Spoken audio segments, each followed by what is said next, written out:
All right, you ready? All right, we want to welcome everybody here. Appreciate all of you being here. We need you to sign in the back there. It is, turn your cell phones off, if you would, please. It is 3 o'clock, August 1st, 2023. We're in the Uintah County Commission chambers. We will start off with a prayer by Maddie Maynard and a pledge by Tanya Craven.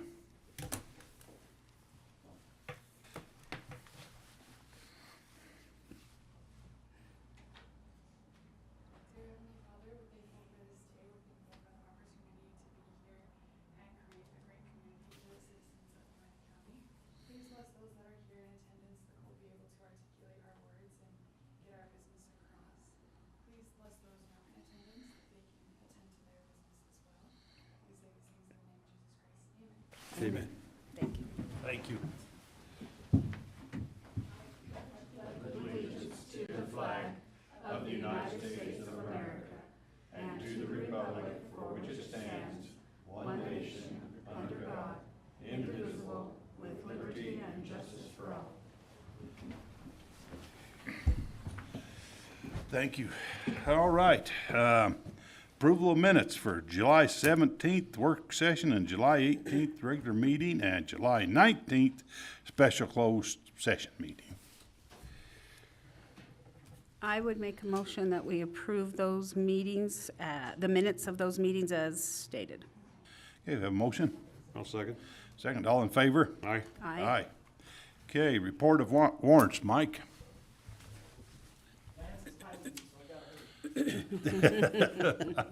Okay, we have warrants from July 20th, the amount of $667,423.45. There's a few I wanted to bring the attention of the commission on that one. That included one to big truck and equipment for equipment of $141,130 for the road department. There's also a $25,000 payment to Dinosaur Roundup Rodeo was included in that one.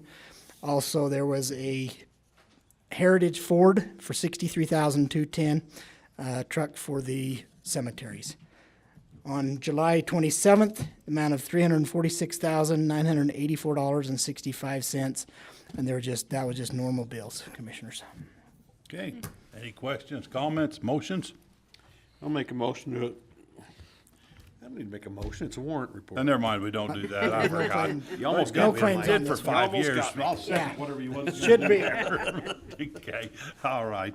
Okay, any tax matters, Mike? Okay, all right, John, resolution, filing of cross appeals.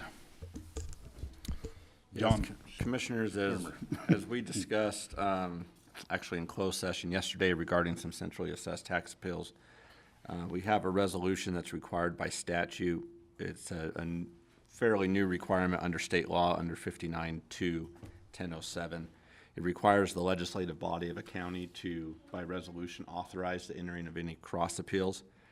And so the one that we have right now, and there may be others as today is the deadline for centrally assessed tax appeals for entities. But this one is for Mid-America Pipeline LLC. And then it also notes the change of counsel from Jennifer Mascarocco to Tom Peters to serve as outside counsel on these tax appeal cases, or this one. And he will be outside counsel for all the other ones that may come through. So it's here for your consideration and approval.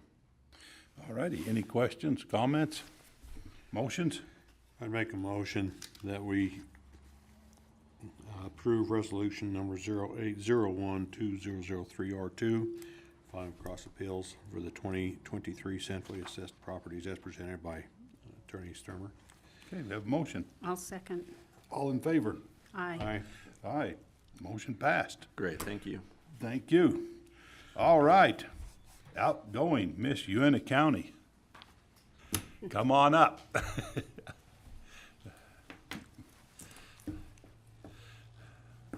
I don't think that might. Hi, my name is Is that mic on? Push. A little red. Is it? Yeah, okay. Okay. testing. Can you hear me? Yes. Perfect. Okay. My name is Sarah Larson, and I am Miss Uintah County Volunteer 2022. Over this past year, since August 13th of 2022, I have been serving our community as our reigning queen, serving our community through Trees for Charity and the holidays and different events around the community while pursuing my education at Southern Utah University in Cedar City, Utah. I have been so privileged to be involved in this community that I've grown up with and being a part of the legacy as I miss Uintah County. Ever since I was a child, I remember walking down the Western Park hallway and seeing all those portraits of all the beautiful ladies that have served us in years past. And I can't believe that I'm lucky enough to be a part of that same legacy. This year I've been focusing on my platform, which is it's time to get involved. The importance of being involved in your community, involved in school, involved in any extracurricular activities or hobbies around your community. Involvement is so important, and I have seen firsthand how much value it brings to not only your own life as the participant, but the lives of the others around you that you are involved with. Thank you so much for letting me be your Miss Uintah County for the year, and I'm so grateful that I've had this opportunity. Good.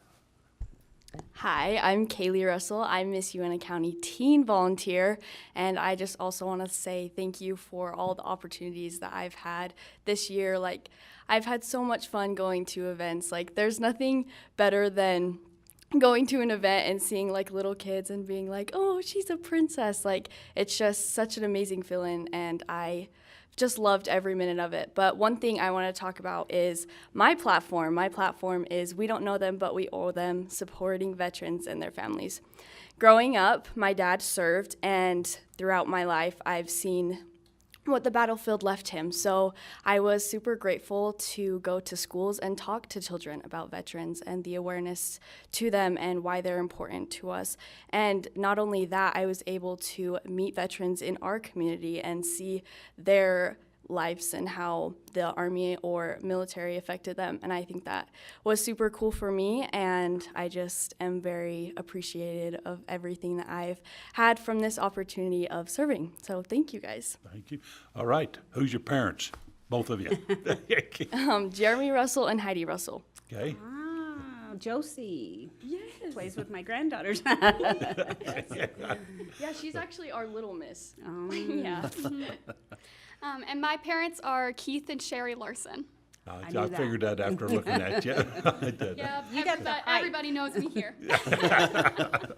It's a good thing. I told my kids always, because I was born and raised here, I always said it's a great thing unless you do something bad. Very true, very true. I like to think I've done something good. Yes. Yeah, you have. Yes, very good. That's Well- a crown, though, not a halo. Pretty close. No, but Well, thank you. Hey, You've thank you, guys. been We great appreciate you. representatives Yes, for our thank you very county. much. We appreciate you. Yes. Thank you. Okay, let's see, Melanie, National Team Roping Recap. Melanie Silcox, Western Park. We've had an extremely busy summer, but I wanted to kind of let you guys know this was a new event that we brought in. It was the National Team Roping Association. We were hoping for 300 teams to be successful. We had just short of 1,100. So we had a extremely good weekend. It was Saturday and Sunday. The people that I have talked to have been extremely happy with the facility. It impacted our restaurants, our hotels, our vets, our gas stations. It impacted everything very heavily. So people were really happy with that. We rented out every single stall that we had that was available for rent. We also rented out all the RV spots. It was a good weekend. So I just wanted to let you guys know that was a new event, and it went really well. Boy, I heard about it in the community all weekend. Great. And I went by there, holy smokes. One thing I could see a problem was his parking spot, maybe, you know. Parking's always a challenge, but yeah, it was great. Our water truck, it was hot. I think it's been the hottest that we've hit all year. So the water truck ran nonstop and kept going and going and going. But everybody that I heard from was really good. They had great payouts. People were really happy. Yeah. Well, you know, in these events and what they do for the community, just like you said, the restaurants and motels and gas stations and food stores and whatever, you know, what they do for our community is great. Yeah. And it's a good event for our locals to participate in. I talked to some that participated in it and had nothing but good to say. And so it was all great. Yeah. It We've was- already booked again for next year. We're talking maybe going, it was a double header, but we used one arena just to kind of see how things went. But it did go so good that we're talking about extending it into our second arena. So we just continue to keep rolling that way. So yeah, 1,100 teams versus the 3. So we definitely were successful. Got your water line fixed? We did get the Yes. water line fixed. Okay. It never goes out on a convenient time. Time. Right. But yeah, they came and fixed it right away, and Yeah. so Well, yeah. Make sure you tell your staff down there and everybody that we appreciate them, and that was a great event and Yeah. very positive everything. I sure will. Couldn't do it without them. To be honest, I didn't know about it until I think Brad told me either Friday or Saturday, sent me a thing saying, yeah, because we were talking about all the events going on. And he goes, yeah, and come see the team roping. And I went, there's team roping going on? Do you know if that was put on the This Is Vernal calendar? Britt, was it put on there? No, I don't think it was put on This Is Vernal. We just advertised via. Like social media, Yeah, different places? I would highly suggest you put any events on there Okay. for the public's knowledge. That's the place we would like everyone to try to go. Okay. People that come to Vernal and people that live here, so they can go there and see what's going on that week. It Yeah. does it a week at a time. Okay. You can subscribe for any of you that weren't here last week. I think I put this plug in. But you can go to thisisvernal.com, and it is a calendar of events for our community. And you can subscribe just by putting in your email, and it will send you every Sunday evening. It sends you an email that says these are the upcoming week's events. And we And it have tells you put a about 'em. few. Yeah.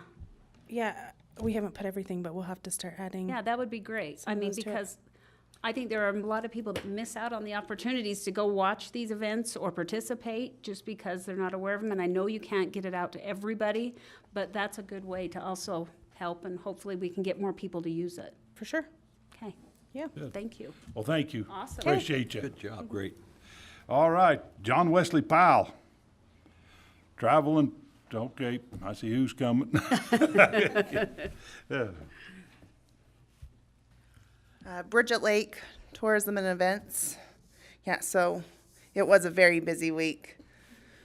We had the John Wesley Powell River Festival here at the Library Park, and that was super fun. It started on Thursday and ended on Saturday. There was the kids' kayak pond.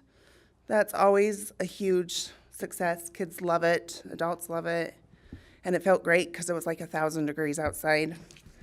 And then we had some phenomenal bands that came and played on Friday and Saturday, and local bands competed with a Live After 5 on Thursday. So it was really well attended. We had cornhole on Friday and Saturday, and that's always a fun time. A good time to play cornhole with live music and the vendors and everything that's going on. And so we had that going on, and then we also had our second annual Outlaws Lost Treasure event, which is like $10,000 that we had hidden within a 20-mile radius of downtown Vernal. And it's not like your normal, like, X marks the spot treasure hunt.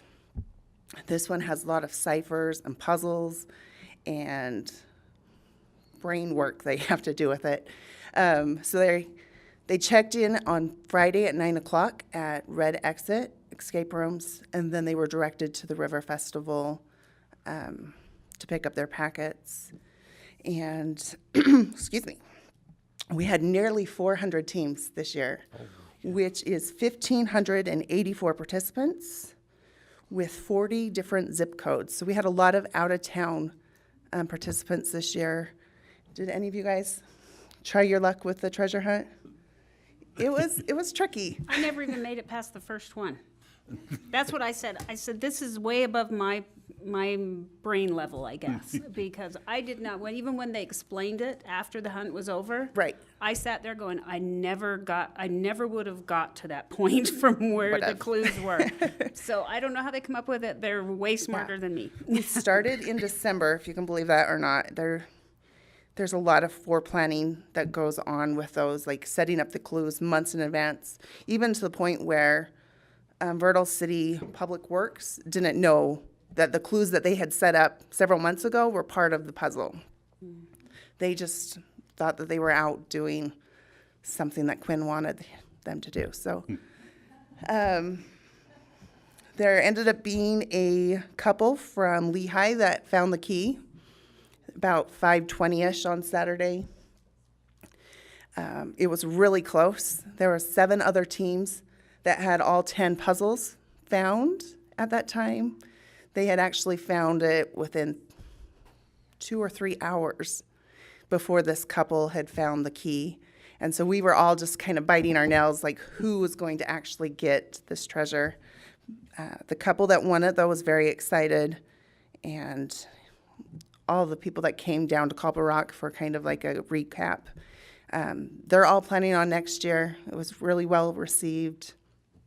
We had a lot of businesses that said that they felt positively impacted by this. They were going into different places and getting something to eat or drink.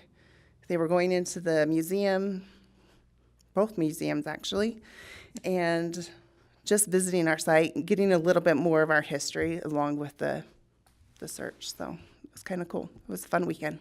How long did it take them to figure it out? So they started on Saturday at 9 and they ended Or Friday at night. Friday at 9 and they ended on Saturday at 5. So it was. There was people that were solving puzzles like at 3 a.m. Like they were working all night.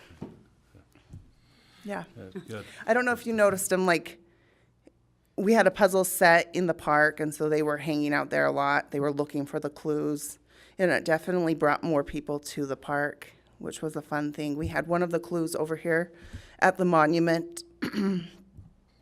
And so you may have seen a whole bunch of people congregating over there as well, trying to figure out who's on there that has ties to Josie Bassett, which is her son, by the way. So, yeah, kind of cool. And we just wanted to say thank you for your support on letting us continue to do these fun events that bring our community and tourism dollars here. It's a great event, and Vernal City and Quinn, great shout out to them for their help, and your employees and everybody that was involved, and our employees, everybody that was helped with it. Good event. I think Quinn kind of headed that up. Was last year our first year or second year?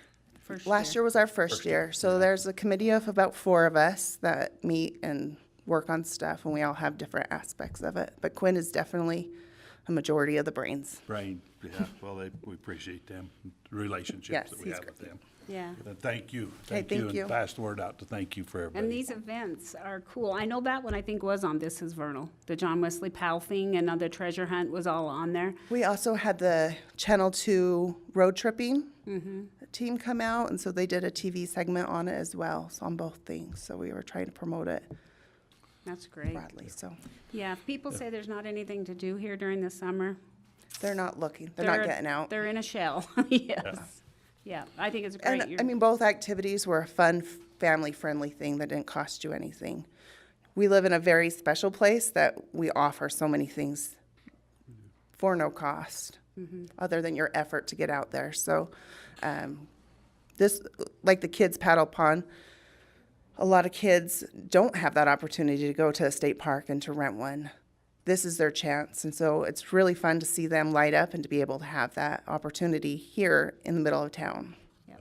Boy, that was well attended, all of it was, and Oh, yeah. it was, we need to give not quite sure, but I'd like to pick on Little John over there. He sits down there and you don't think he has much of a personality except telling us what we're doing and keeping us in line, but no, I'm joking there. But he, I think, was very instrumental in the beginning to kind of come up with this plan and idea, what I remember, and a lot of work went into it, and there's a lot coming down with it too, some more. Yeah, build-ons. so, well, I appreciate that. 2019 was the start at the 150th anniversary of them doing their first trip. Next year will be the 155th anniversary. I think the plan is that because we've kind of been going every other year, just doing the River Festival, and then every other year bringing in more of a stronger POWELL component to it. Next year, we are on track to having the full-scale Broadway-style musical about the trip. Enough songs now have been secured by license, so even if, I think there's 3 songs we're still waiting on, two publishers that we're waiting to get the licenses signed. Even if those fall through, we got enough music for the musicals. So that's moving through. County is sponsoring it. Outlaw Trail Theater will be putting it on as the play company that will be doing it, and there'll be a lot of publicity being pushed out, I think in September and then early next year to start gearing up for that. But it should be a party next year. Yes, very exciting, and we, all our employees are so involved with so much more than, Yeah. that we stick on around here. That's takes so a team. good, and it takes all of us, and Right. appreciate everybody and what they do there, and thank everybody for it. All righty. Buckskin Hills. Maddie. Nothing went on out there this weekend at all, man. Nothing. Maddie Maynard, Tourism and Events.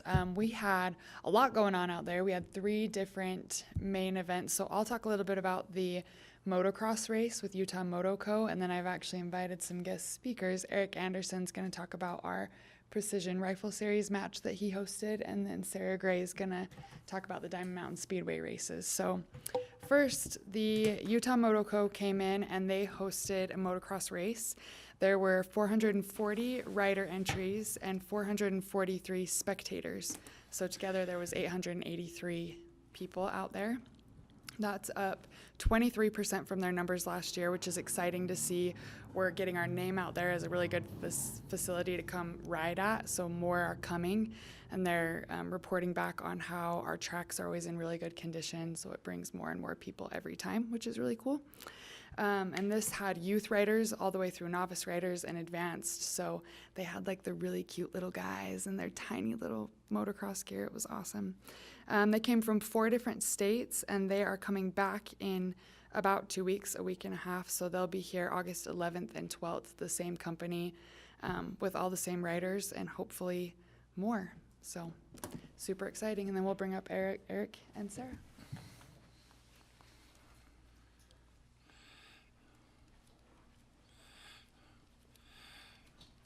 How are you doing? State your name, if you would. Yeah, hi, I'm Eric Anderson. I am the president of the Unibasin Rifle Club. I'm a competitor shooter that's been shooting out in the Pro Series events, National Rifle League and National Rifle League Hunter Series for the last 8 years. So I've won events in Hunter Series, I've placed in high marks, and all the other stuff. I've been 3 times to the Precision Rifle Series finale for the nation. So that kind of gives you a little background of what I've done and where I've been. A lot of championships and stuff like that I've done. Last year we did quite a few matches out at Buckskin. We've utilized the old Buckskin Hills range there. That's for the cowboy action stuff. We've started to kind of transform that into precision rifle because that's the kind of thing going on these days. And anyways, we've started with the club series last year and the precision rifle series. And we've built that up into the fact where I was asked by the regional director to host the finale last year out here for the whole Rocky Mountain area. And that is Montana, Wyoming, Colorado, and Utah. Utah is the biggest player in that. The highest percentage of shooters actually come from our home state, so that's really neat. And so we did that, and that was, then we did a Unibasin Rifle Club finale at the end of the year. So we did 7 events out there last year, and then with the Blue Mountain Revival that we just did, we brought people in from 10 different states for that event. And the event that we did in March was the National Rifle League Hunter match, and we brought in people from 16 different states for that event. And so it's a great series. It works really well for everybody. This town is perfect for it because we have the infrastructure. We have the restaurants, we have the hotels, we have the Airbnbs, we have Basin Sports and Sportsman's and all the other places and all that support all that. I own and operate Blue Mountain Precision. I do rifles for a full-time occupation, me and a couple other people. So, and so there's the backing of that too that goes into all that in case these guys need service or something while they're out with all their gear. So, but yeah, that's just a little bit of what we do. The Pro Series events, like I'd love to see Vernal host the national finale for the whole nation, and I really think it could. With the regional airport that we have, being that we're within 3 hours of Salt Lake, a major airport, that's close enough. I really think it could. We had some really top contenders come out this weekend to the match, and we did a really good job as far as impressing those guys. The one particular individual is Jake Vibert. He's actually won the whole nation in the Precision Rifle Series, and he's won the AG Cup Series in Precision Rifle, which is the most extinguished, highest payout match in the nation and in the world. So, and this next year in Cameo, right down south of us in Grand Junction in Palisades, we will be hosting, not I will myself, but America will be hosting the World Precision Finales for rifle. So we are kind of in a really good center right here, and the more we can do out there to bring more people in, the better. So we've brought in probably 500 people, you know, in the last year, combine them all together, you know. Yeah. So. Well, I thought it was great. It was a great response around the community, and, you know, and something that I did recognize our employees, but volunteers. So much of this stuff needs to be headed up by you volunteers and the business people, and we appreciate that. You know, we recognize it. It's, you know, if you bring, you know, that's, we want hopefully that we're a catalyst to help you do this stuff, but you guys are the, you know, stuff behind it, and we appreciate it. And yeah, you bet. so make sure, you know, if you would, please pass the word that we Yeah, truly appreciate. 80% of the people we had out there as range officers, because every stage has a range officer in charge of it for safety reasons, was from here. So, I mean, everybody should give themselves a pat on the back for that. And we had a $3,000 payout spread out through 13 ROs last weekend. So they all got a little chunk of money for coming out and helping for the weekend, and a really nice prize as well. So, and I do have a couple of match pamphlets here for you guys. And you can see the industry that's behind us, and I'd like to drop them off to you guys if you want to thumb bring them up here. Yeah. Okay. Any comments from? No, do you know how many came to this event this last weekend? So this event was the first one of the Pro Series that we've hosted, and we had 54 people that showed up. And then as far as staff and people that were also there, we had about another 15 people, well, with ROs, and then we had about another 10 people in staff besides that. And then at the conference center, we had about 90 people at the awards banquet that we do. So. You call it RO? Range officer. Range officer, Yep, okay. yep. Without range officers, we don't have the sport, because you gotta keep everybody safe, and Do you, so. is that just individuals that have to be certified to do that, or how do you become a range officer? Through experience, they have to have experience. And so what we did for this particular event, let's get some good questions, is we brought them out a day early for the people that were inexperienced, and then we had a total of 60% of them, the guys and girls that came out, were actually experienced ROs. And so then we stagger the experienced ones between the ones that are not experienced on the different stages that we shoot. So that way, if they have questions or concerns, they can, you know, do that. And then we, of course, have radio system. Everybody has a radio, so we can do that as well. But yeah, it comes through experience of it. It's not required to have an NRA, you know, official range, you know, certified people to do that. You don't have to have that. They'd have to have the experience, have been around it, you know. And as the match director, I have to keep on everybody for that. So I'm the one with all the nerves. Yeah. So. Well, that's a neat event. I think we want to continue improving Buckskin Hills shooting range to make sure we can bring competitions and things like this there. Yeah, yeah, that whole area in there, you guys could make that into a competition complex, and you guys could bring so many different series in here. It has such potential, guys. It really does. These people that came in from all over the country were flabbergasted. They're like, your guys' event next year is going to double. And our hunter match for next year, we already figured a 30% growth for that. We had 110 out for that. So I would hope that we have about 140 to 150 next year. And hoping to get a major sponsor. Some of them are actually in this booklet for these events as well. So major sponsor being like Hornady, Leopold, Zeiss, you know, mainline companies, you know, in the industry. Do you have, when you have these type of things, I know a lot of people have commented to me, I don't know what event it was, but having some of those sponsors, do they come and like set up a booth or something for the people that attend these? Yep, we had booths last year. We had those at the 100-yard range on the way in just because of the conditions of the cowboy range last year and the winter we had in March. And I mean, I'm really appreciative of all the equipment, you know, that Scott and all the county people have brought out. I mean, you guys saved our bacon on that one. You really did. And so, but yeah, there is all of that goes on, you know, so. Okay. Well, good. Well, thank you, and make sure you pass the word to thank everybody. We truly appreciate yeah, it. and spread the word. We need more members, you know.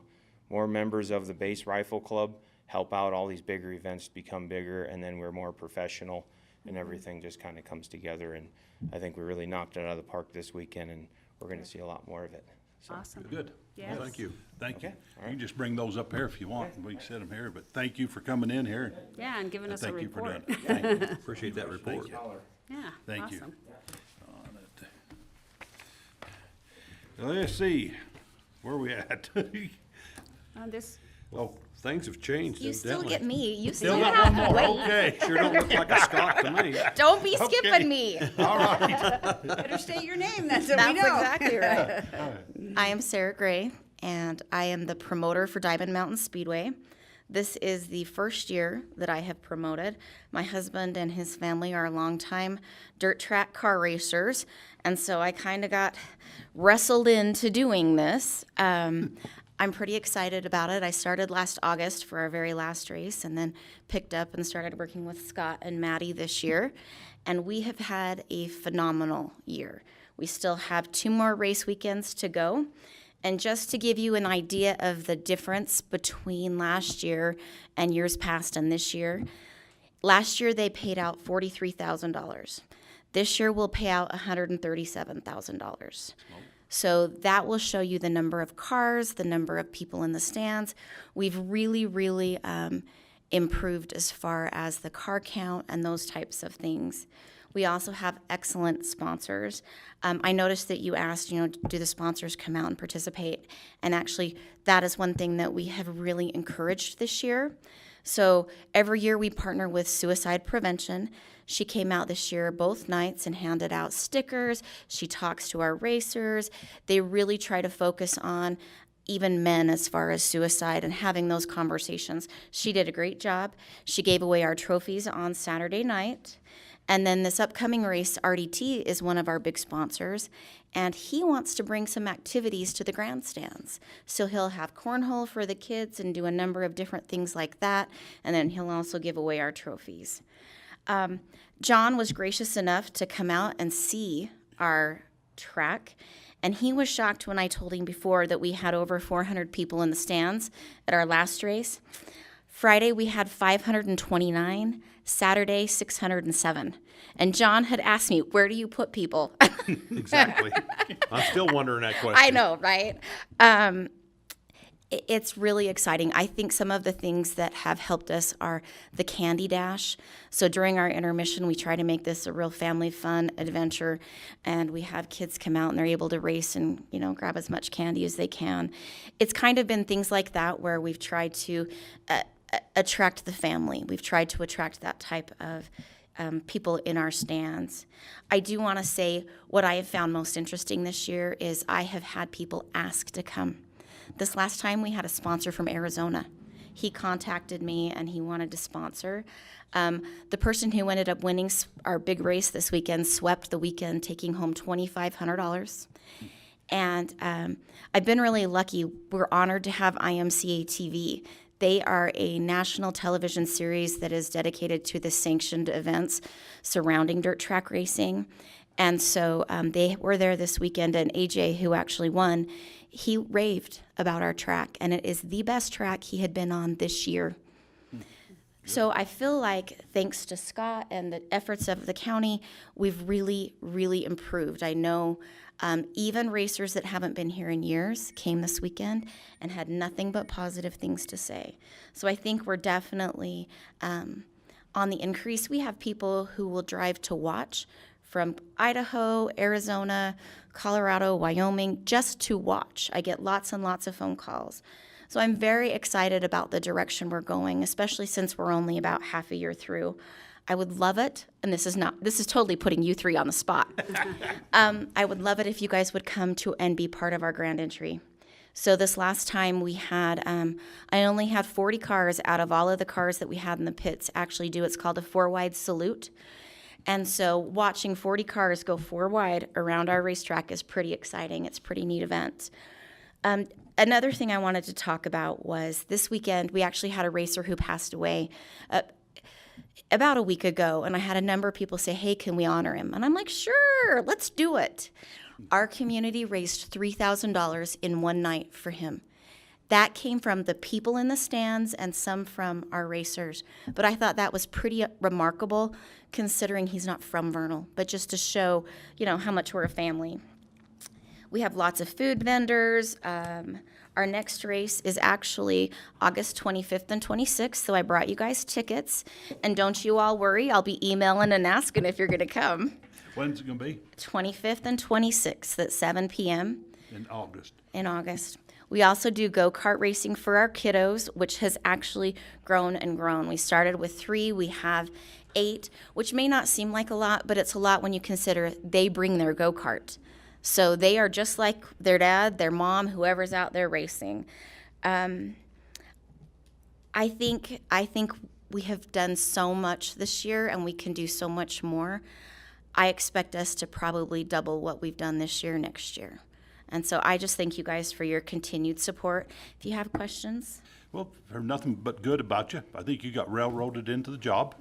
This is what I tell Alan Hacking. I said, when I'm out there, every other step, I curse your name. But it's been fun. Yeah, the whole thing was run great.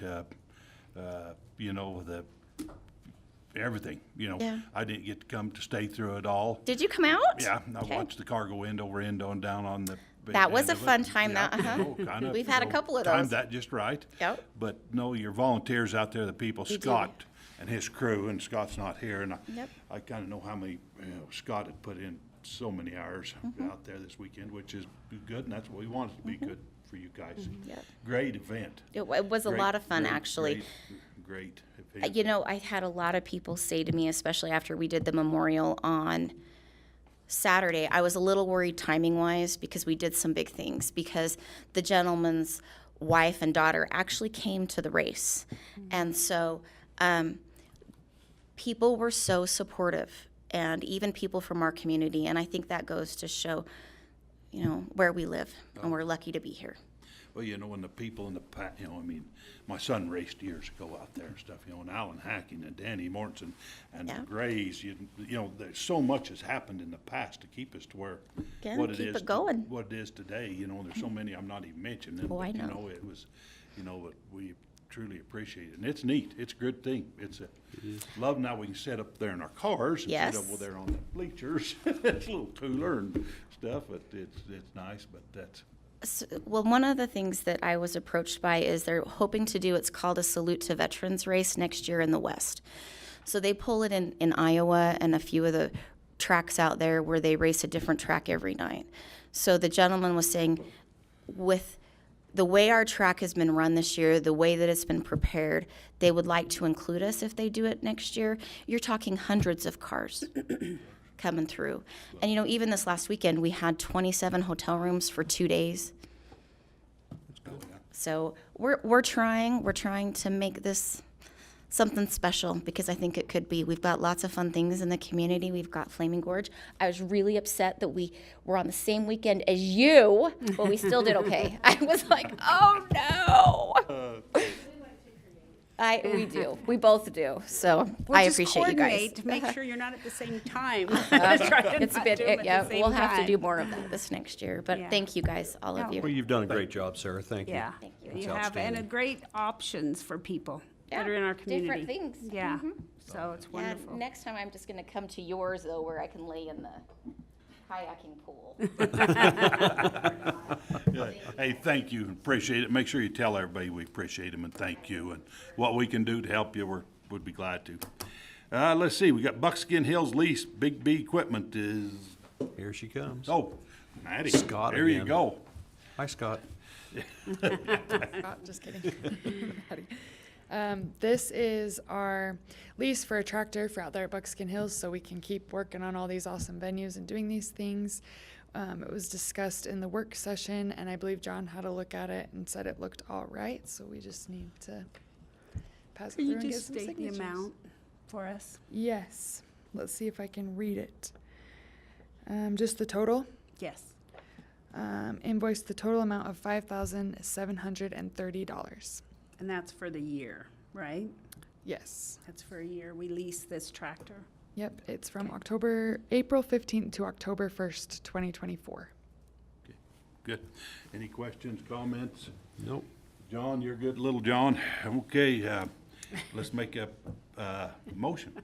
I would make a motion that we approve the lease from Big B Equipment for the tractor from April 15th to October, is it April 15th of 23? 24. Of 24. So April 15th of 24 to October 1st of 24 in the amount of $5,730. One second. Got a motion and a second. All in favor?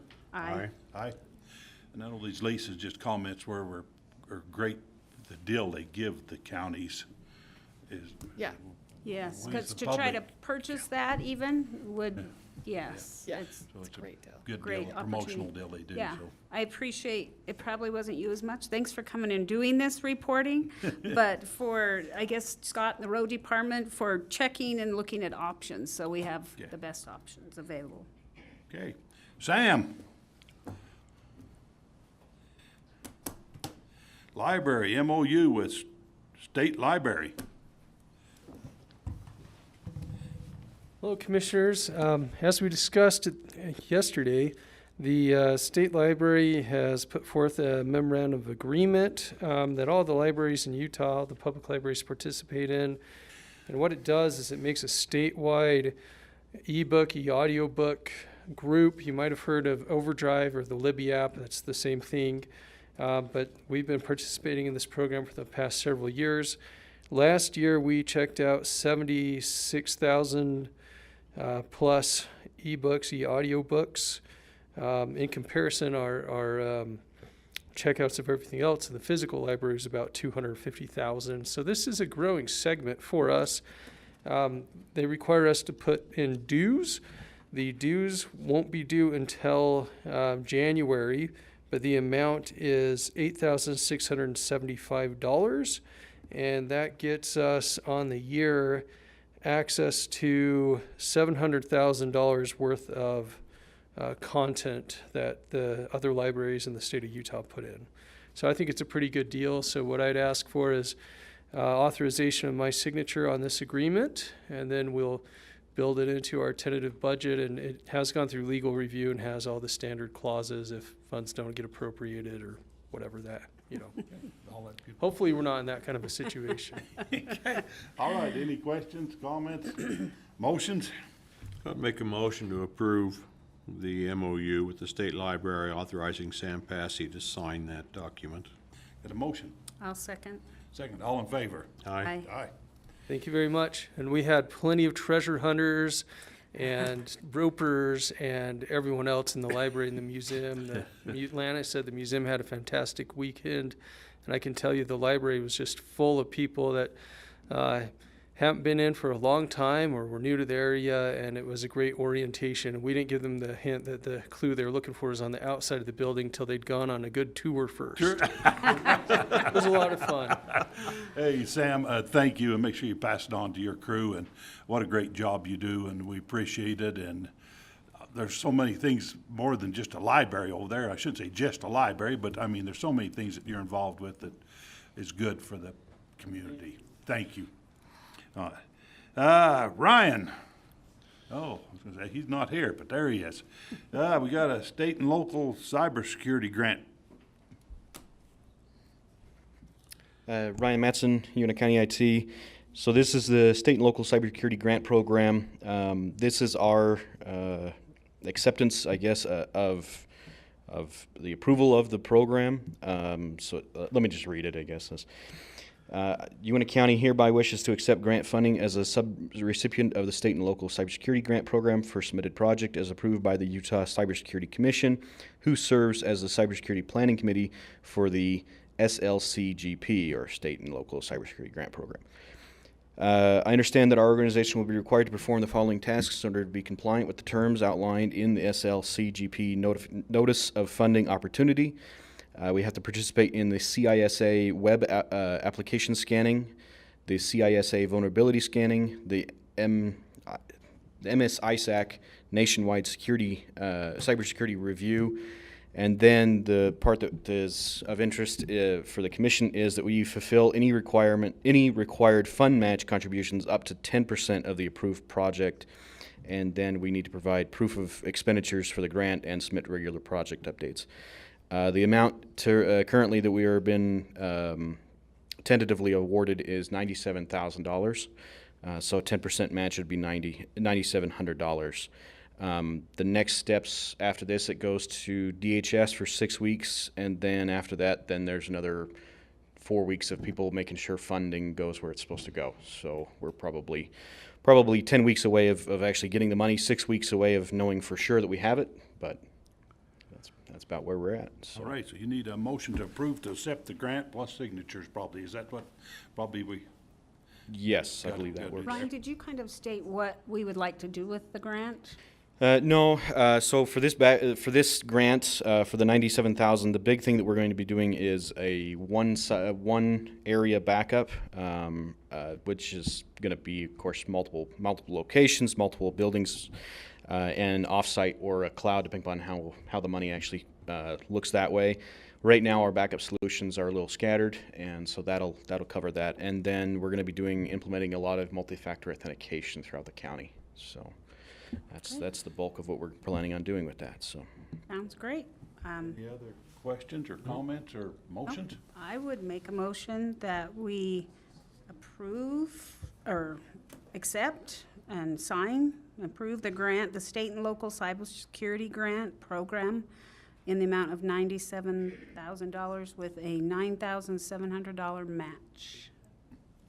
And there is a chance that will be waived, but we don't know about that yet. Oh, the match, yeah. okay. All right. I'll second. Second, all in favor? Aye. Aye. Motion passed.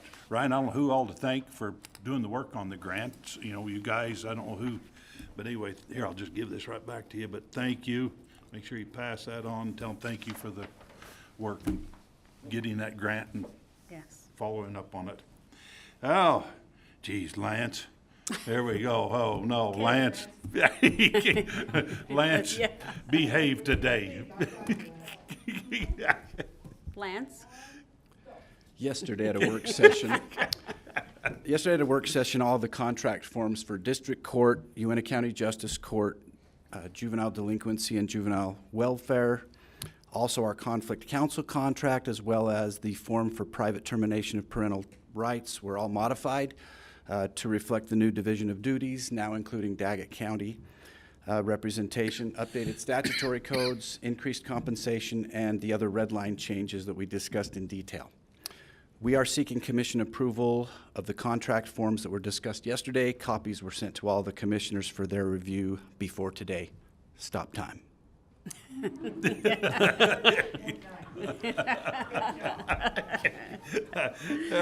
All right.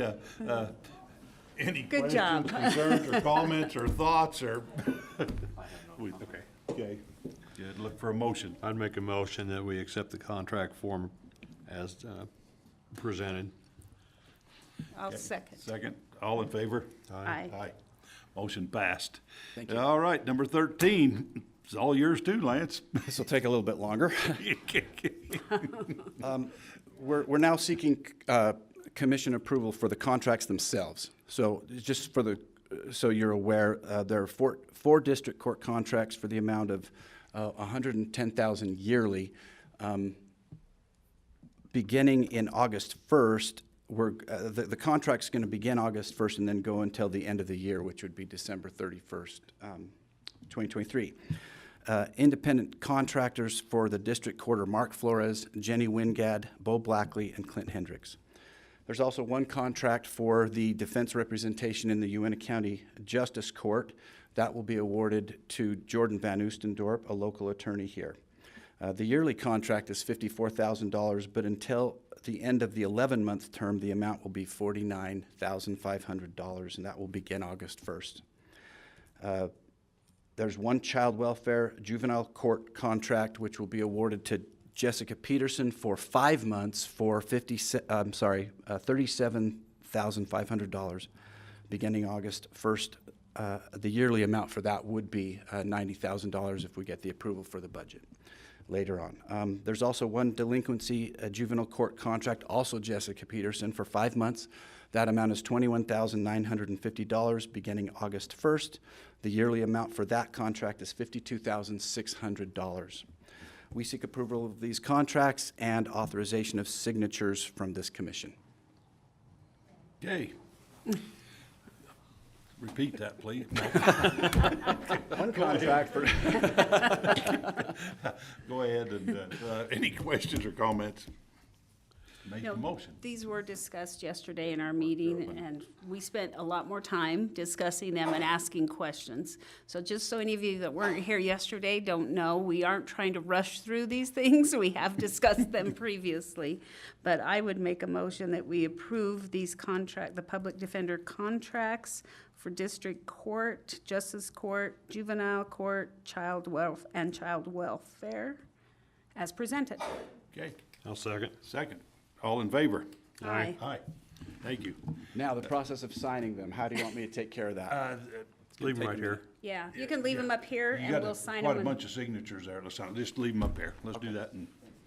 And Lance, thank you. There's a lot of things that Went I'm into sure a that. lot of the public don't know, you know, that Lot of the we work. do. The work goes on. We appreciate it. And heck, I'm not even sure I understand it all, but we appreciate you. Okay. Oh dear, Matt. I give him a minute 47 seconds. All right, Matt Kazir, Community Development Office. So I've got two things on the agenda. The first one's the ordinance, 626, 2023-02. And this is amendments to the use table and to some of the requirements of the different uses. We've went over these in 2 different work sessions, and then they were also on the agenda a couple weeks ago here at the commission meeting. So I'll jump right down to, there was some discussion yesterday about whether we should have a minimum camp size or a distance between camp things. So I started looking at that and looking at different options there. And with that, I think if we do a minimum camp size, from looking at the different things, you're looking at probably 50 feet by 50 feet if you want to have any kind of RV or anything there. If we did something where we had a 20-foot distance between tent sites, that might give the group doing the campground more flexibility, not be so stringent on you have to be at least 50 feet by 50 feet. Could you say for RV sites versus tent sites? Yeah, that way. Separate those out? I think if you did the 20 feet between tent sites or RV sites or whatever, then I think that would give them the flexibility to be able to develop it. You know, if they want to do just tent sites, maybe the pads, the sites are a little smaller because you don't need as much room. And if they want to do the RV sites, then they could be a little bit larger. But if you did the 20 feet between like the tent sites, and then you got to be 30 feet away from the fire pit with the tent. So that's still going to give you a decent sized pad without being really strict on 50 by 50. So I think that'd be my recommendation, is that we do the 20 feet between the tent site. So it's not between each campsite, but where the tents would be located on that site. Is that just for tents then, or what about the RVs? Yeah, Same, I guess you could 20 include feet? tents and RVs in the same thing. At least 20 feet between RVs and tent or? Yeah. Okay. Because I could see doing something different for tent sites versus RVs, because they're definitely not usually as big as an RV. And so you Right. may have to, I don't know how that would work. And by having just the space between them, that would give them the flexibility to do that and, Okay. and be able to design it, you know, how they need to. Okay. Um, So we're taking out the campsites must be a minimum of 50 feet by 50 feet? Yeah, so N here would just say there must be a minimum of 20 feet between each tent/RV site. Okay. Um, And where are we saying that's from? From where the tent, the edge of the tent, the edge of the RV? To Yeah. the next RV has to be at least 20 feet? Yeah, so they'll have to kind of outline where the tents will be, and then the next location for tents would have to be at least 20 feet away from that. So, and that might be other parts, you know, you may have the picnic tables between them or the parking areas between them or something like that, but it'll just give them, kind of space them out a little bit so you're not right on top of another tent Right. or right on top of another RV. Are there any other questions from yesterday that we need to talk about or go over?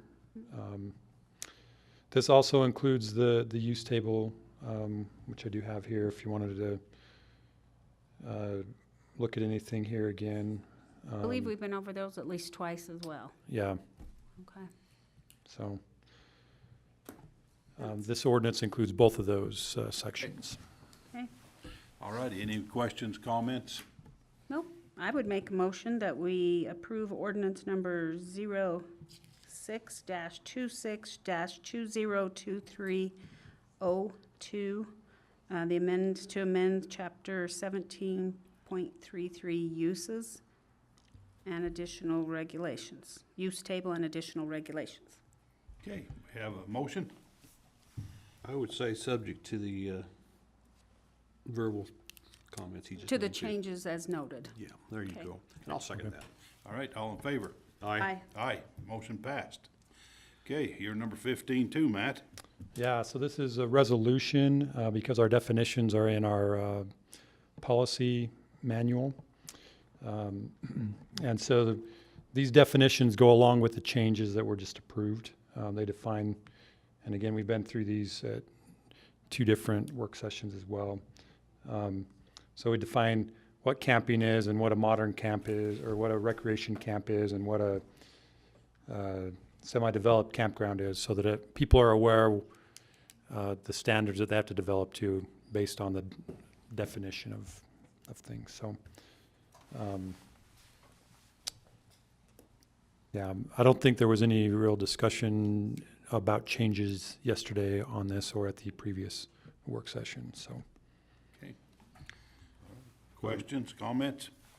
Nope. Motions? I'd make a motion to approve ordinance or resolution 06-26-2023 the amended definitions in the land use ordinance administration manual.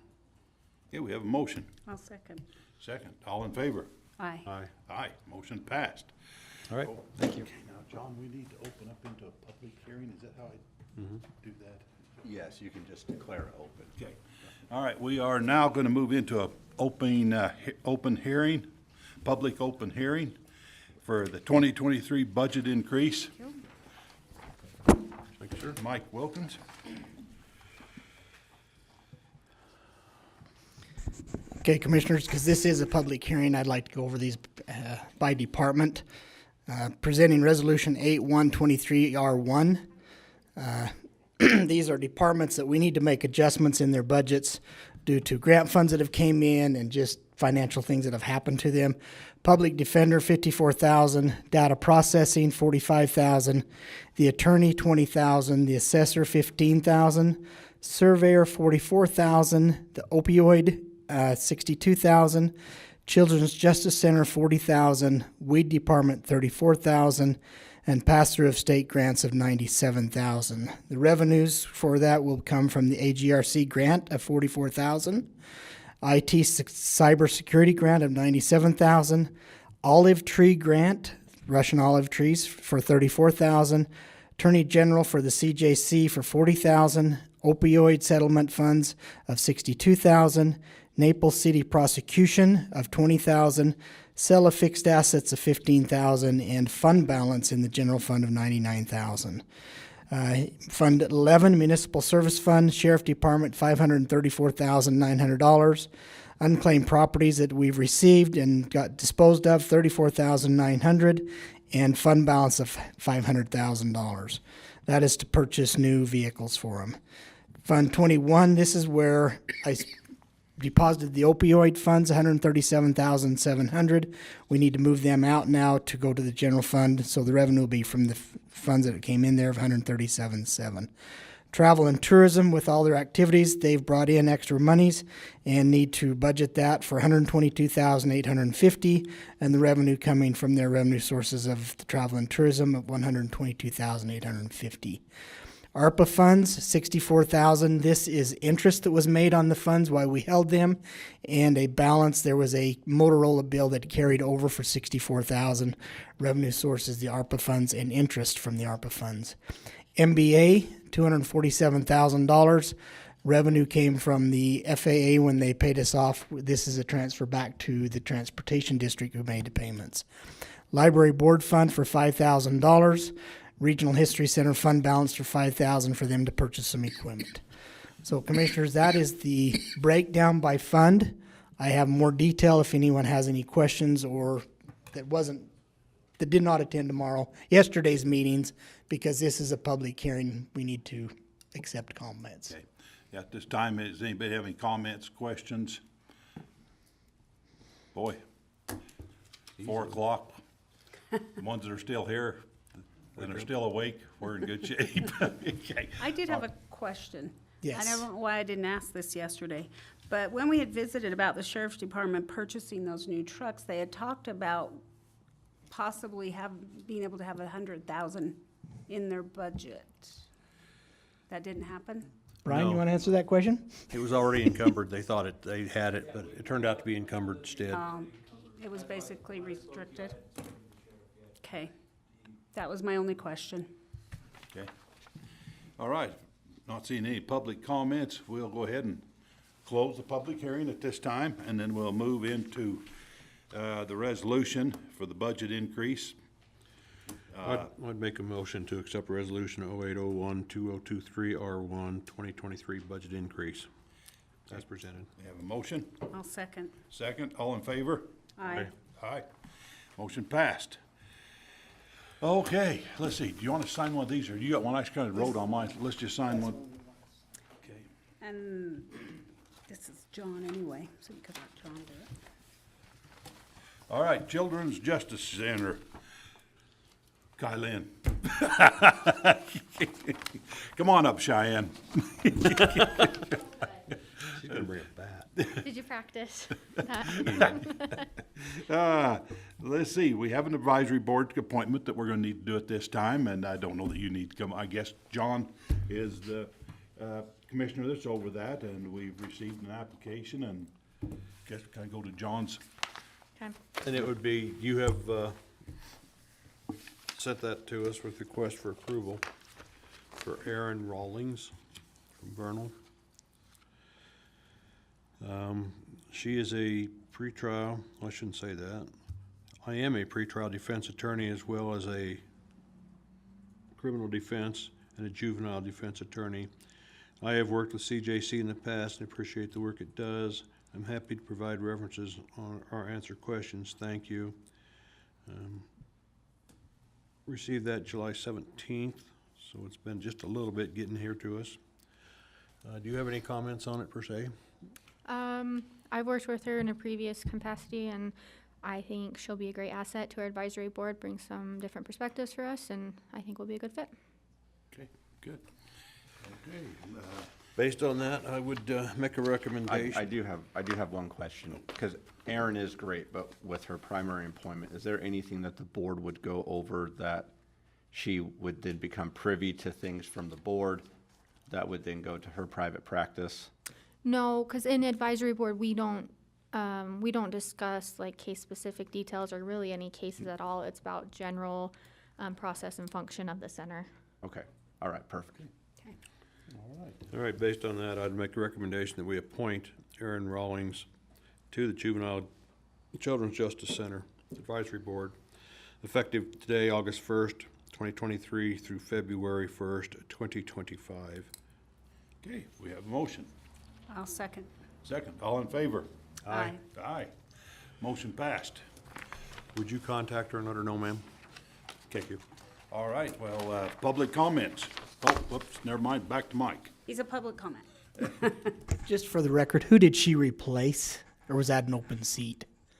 It was previously Jeff Ross and he resigned. So, just for the record, His term was already up. so he had no open seat. It was an Just so open we know, seat. that's, for the records, because people look back, well, who'd she replace? So, thank you. Good point. No, you don't, I'm willing. All right, any public comments? Oh, JC, come on up. You got 5 minutes, JC, because then I'm around. Oh, no, I won't take that long.